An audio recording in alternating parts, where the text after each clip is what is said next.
How to get recovery code on Microsoft account.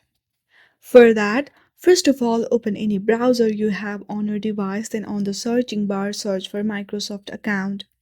Then go through the official website of Microsoft account and make sure that you have logged into it. Once you log into Microsoft account, on the left you will see these options. Among them, choose security.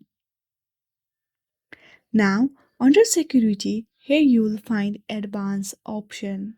Simply tap on it and there you will see a recovery code option. Tap on it and then you will get it. You can also get a recovery code from your phone number. For that, first of all, you have to add your phone number from here. In this way, you can easily get recovery code on Microsoft. I hope you like this video. If you like this video, then please do not forget to like and subscribe to our channel. Thank you for watching.